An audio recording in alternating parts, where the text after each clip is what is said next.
And that brings us over to chapter 25. I'm going to read from verse 1. Now Israel remained at Cassia Grove, and the people began to commit harlotry with the woman of Moab. They invited the people to the sacrifices of their gods, and the people ate and bowed down to their gods. So Israel was joined to Baal of Peor, and the anger of the Lord was aroused against Israel.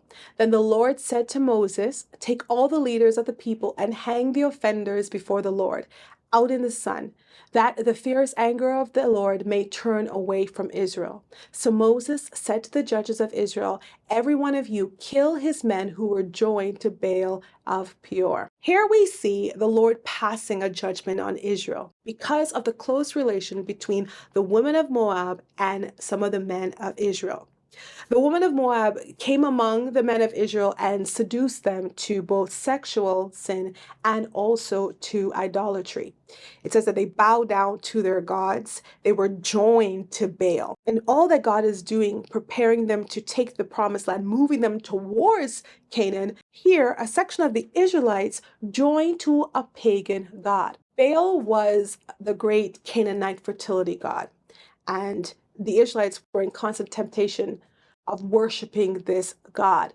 And here we're seeing that they join themselves, they partner with this Canaanite God. This is one of the reasons why God is preparing them to live wholly unto Him. So when they get into the actual land of Canaan, they will not be involved in idol worship or in any type of pagan ritual. Here, before they have even crossed the Jordan, it's already started. So God is ensuring that the offenders are judged and that they're judged openly so that the rest of the congregation would see what will happen to you if you engage in pagan worship. And we have one instance where one of the children of Israel, so a male, was caught with a Midianite woman in the vicinity of the tabernacle. And when you read the interpretations of this verse, they were basically having sexual relations near to the tabernacle. And this was completely offensive to the holiness of God. And so when they are found out, Phinehas, who is the son of Eleazar, who is now the high priest, he takes a javelin and runs after them all the way to their tent and thrusts a javelin in both of them. Okay, that's just to tell you how zealous he was for the holiness of God. And remember also, the Levites had a responsibility to protect the tabernacle and all who came near it. No strangers could come near it because they would be killed. So we're seeing Phinehas mete out this punishment. And in this time, there is a plague that breaks out in the company, and over 24,000 Israelites die, all because they joined themselves to Baal. By falling to the temptation of these women that were from Moab and the sexual sin, they rebelled against God. So from verse 10, "Then the Lord spoke to Moses, saying, Phinehas, the son of Eleazar, the son of Aaron the priest, has turned back my wrath from the children of Israel, because he was zealous with my zeal among them, so that I did not consume the children of Israel in my zeal. Therefore say, Behold, I give to him my covenant of peace, and it shall be to him and his descendants after him a covenant of an everlasting priesthood, because he was zealous for his God, and made atonement for the children of Israel." So Phinehas was right in his behavior, and through his action, the plague in the camp of the Israelites was stopped. Many had died already, but at least it did not go any further. Wow, we're seeing here how God was serious when he said to the Israelites that they had to live holy. And in the defilement of the camp of Israel and the defilement of the relationship with God, many people lose their lives. A little bit later on, God speaks to Moses and he tells him to go and harass the Midianites and to attack them for their schemes where they seduced the people. So God doesn't want the Israelites to have tolerance towards the Midianites because they played a role in leading to these sins of idolatry and immorality. And Israel was commanded to do battle with them every opportunity that they had, just to make sure that the Israelites did not fall for this sin again. And that brings us to chapter 26. Here we have the record of the second census. Now, this census comes right after the plague of judgment described in the previous chapter. This is also marking the conclusion of the transition from the generation that would die in the wilderness to the new generation that would take Canaan. The only person who has remained is Moses, and his death will be recorded later on in the book of Deuteronomy. So the previous census that happened at the beginning of the book of Numbers and was carried out by Moses and Aaron included everybody who came out from Egypt. This is the generation who was denied access to the promised land because of their sin. And now in the shift from the fathers and mothers to the sons and daughters, God is counting the people again. Now they're beginning to count those who are able to fight on behalf of Israel in this generation. So from verse 1, and it came to pass after the plague that the Lord spoke to Moses and Eleazar, the son of Aaron the priest, saying, take a census of all the congregation of the children of Israel from 20 years old and above by their fathers' houses, all who are able to go to war in Israel. So Moses and Eleazar the priest spoke with them in the plains of Moab by this Jordan across from Jericho, saying, take a census of the people from 20 years old and above, just as the Lord commanded Moses and the children of Israel who came out of the land of Egypt. If you compare this to the census in Numbers 1, there are some differences. In the first census, the total number of men 20 years and over were accounted for. But here we're seeing that the number is given of the men 20 years and older, but also the names of the major families that make up each tribe. So there's a little bit more detail added here. And remember, in the first census, Levi was not counted because they could not go to war. They were the Lord's firstborn for the service of the tabernacle. And here, they're not counted again. Now, the ones who are counted in this census, men who are 20 years and older, amounts to 601,730 men. In the previous census, there was 603,550 men. So there are 1,820 less men in this census. If you read through the chapter and you see the change in the count, the tribe of Reuben had less people. The tribe of Simeon had less people. They went from 59,300 to 22,000. Then the tribe of Gad had less people by 5,000. Judah had more people by 1,900. Issachar had 9,900 more men. Zebulun had 3,100 more. Manasseh grew because they had 32,200 men 20 and older in the first census. Now they have 52,700 men. So they've increased by 20,500. Ephraim had about 8,000 less men. Benjamin had 10,000 more.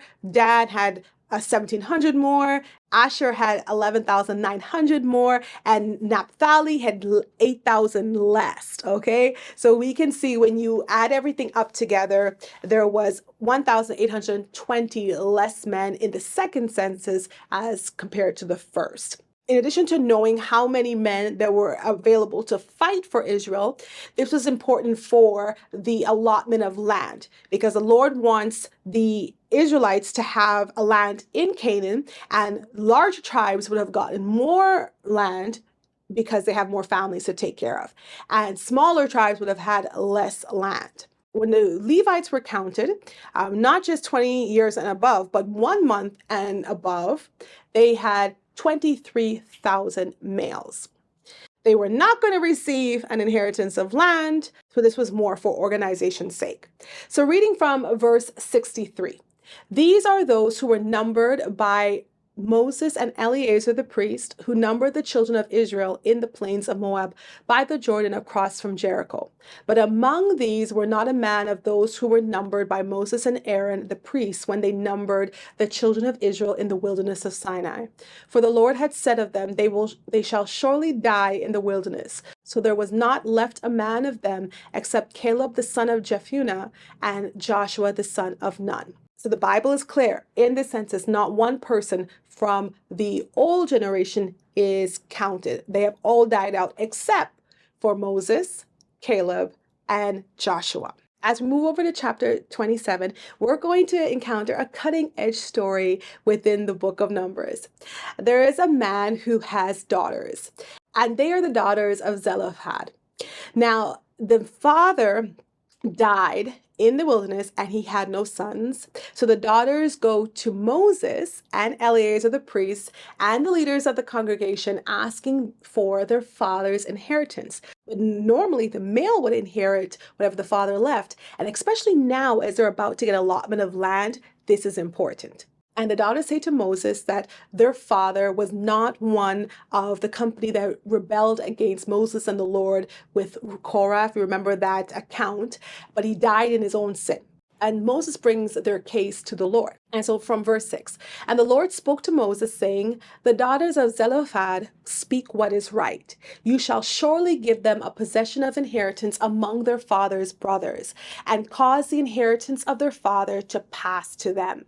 And you shall speak to the children of Israel, saying, if a man dies and has no son, then you shall cause his inheritance to pass to his daughter. If he has no daughter, then you shall give his inheritance to his brothers. If he has no brothers, then you shall give his inheritance to his father's brothers. And if his father has no brothers, then you shall give his inheritance to the relative closest to him in his family, and he shall possess it. And it shall be to the children of Israel a statute of judgment, just as the Lord commanded Moses. So the sons were first in line to get the property. But if a man had no sons, like in this case, then the daughters would get the property. The case is settled by God. These women, these bold, brave women, the daughters of Zelophehad, now gain the inheritance of their father. So when time comes for them to get into the land, they will actually have land allotted to them. We're moving over to verse 12. And the Lord said to Moses, go up into Mount Abarim and see the land which I have given to the children of Israel. And when you have seen it, you also shall be gathered to your people, as Aaron your brother was gathered. For in the wilderness of Zin, during the strife of the congregation, you rebelled against my command to hallow me at the waters before their eyes. These are the waters of Meribah, at Kadesh in the wilderness of Zin. The Lord speaks to Moses and tells him that he is going to die before the Israelites take the promised land. It would not happen right now. There's some time still, but he would allow him to climb to the top of the mountain, see the land, and then be gathered to his people. So because of the relationship that God has with Moses, he tells him in advance what is going to happen. And we don't see Moses pleading or begging or trying to get God to change his mind. He accepts what the Lord has determined. And what he does is he asks God to appoint a leader to lead the people. And he says that he doesn't want the congregation to be like sheep without a shepherd. So from verse 18, and the Lord said to Moses, take Joshua, the son of Nun, with you, a man in whom is the Spirit, and lay your hand on him, set him before Eleazar the priest and before all the congregation, and inaugurate him in their sight. And you shall give some of your authority to him, that all the congregation of the children of Israel may be obedient. He shall stand before Eleazar the priest, who shall inquire before the Lord for him by the judgment of the At his word they shall go out, and at his word they shall come in, he and all the children of Israel with him, all the congregation. This is God's response to Moses' request for a leader. God says Joshua's the next one. And now he wants him to bring him before the people and lay hands on Joshua, and also transfer some of his responsibility to Joshua so that the people will begin to see him as a leader and obey his command.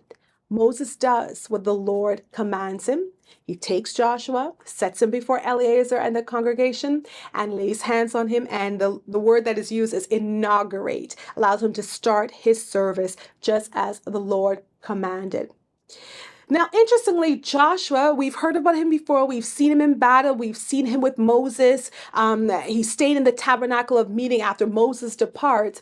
He is not of noble birth, and he's not a literal son of Moses. So he's not one of Moses's biological children. But he had a heart for God, and there are many things that qualified him to be the successor of Moses. He had led the Israelites in battle against the Amalekites. He served Moses, like literally served Moses. And also, he helped Moses at the tabernacle after the golden calf happened, and he was zealous to preserve the leadership of Moses. He also was one of the two spies, the other one was Caleb, who said to the Israelites that they could take the land of Canaan. They gave a good report. And with all of this, the Lord says that Joshua has the Spirit of God. So he would be empowered to fulfill the role of leading the Israelites forward to taking the land and possessing the possession that God had allocated for them. Over to Numbers chapter 28. And in this chapter and the next one following, there is an outlining of the offerings for the different feast days that God had already instructed Moses to tell the people of Israel. So from verse 1. Now the Lord spoke to Moses, saying, command the children of Israel and say to them, my offering, my food for my offerings, made by fire as a sweet aroma to me, you shall be careful to offer to me at their appointed time. We're going to see in this chapter and the next that there are specific offerings that have to be offered daily, monthly, and at the different feasts. One of the things that you should note is that there are a lot of sacrifices. The animals that had to come, the grain, the oil, the wine that was needed for the offerings was a large amount. The Israelites would have had to be very prosperous agriculturally in order to be able to give God what he asked for. There are the daily offerings with the 2 male lambs in the first year without blemish and regular burnt offering. They are offering in the morning and in the evening. There's a fine flour for the grain offering with the oil, and there is the offering made by fire to the Lord. There's a drink offering, and all of this comes together daily onto the Lord. There are also offerings for Sabbath. Remember, the Sabbath, once a week, they have a day of rest, and it outlines what is required for that day. Then there are monthly offerings. So they have the regular burnt offerings and drink offerings, plus 1 kid of the goats as a sin offering, plus all the other descriptions there that are recorded for you. There are the offerings at Passover. It says on the 14th day of the first month is the Passover of the Lord. And on the 15th day of this month is the feast. Unleavened bread shall be eaten for 7 days. And on the first day you shall have a holy convocation. You shall do no customary work. And you shall present an offering made by fire as a burnt offering to the Lord. And he outlines what is needed. There is the grain offering that is to be given. There is the oil, and there is the goat for the sin offering. Then there is the offerings for the Feast of Weeks. That day is also a holy convocation, a day of the first fruits when they bring new grain onto the Lord. And moving over into chapter 29, they're the offerings at the Feast of Trumpets, okay? And you can read through the different items that are to be brought. And it brings us to the offerings on the Day of Atonement, which is the most holy day in their calendar. So let me read from verse 7. On the 10th day of this 7th month, you shall have a holy convocation. You shall afflict your souls. You shall do no work. You shall present a burnt offering to the Lord as a sweet aroma. 1 young bull, 1 ram, and 7 lambs in their first year. Be sure they are without blemish. And as you continue on, you see the other elements that are necessary for this offering. It continues to the offering at the Feast of Tabernacles. So taken all together in these 2 chapters, there is a list of what is to be presented to the Lord at the appointed feast. But this is in addition to their vowed offerings and their free will offerings. So Moses is relaying to the people, just as the Lord has commanded him, what they are to bring and present before the Lord and how the sacrificial system is to be upkept. And it's important that he does this because, remember, they're on the threshold of the promised land. So they need to know now how important and essential sacrifice is to their lives as a people of God. And as they're continually making these sacrifices and the offerings to the true and living God, they should not have their eyes on any other pagan worship or any type of idolatry. They shouldn't even have the time for it. They're offering daily, they're offering weekly, they're offering monthly and yearly in the different feasts that have already been outlined.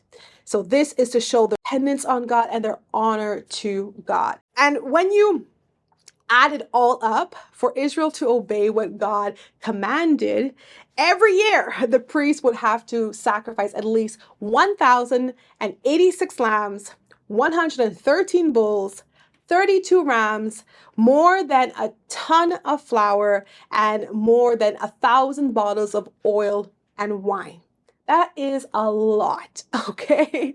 As I've said before, they would have had to be agriculturally prosperous in order to have the animals that are needed for the sacrifice.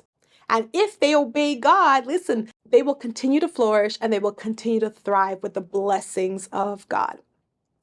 The priests would be very busy, all right? The priests and the Levites would have a busy time with the sacrifices and just making sure that everything is done according to the word of the Lord.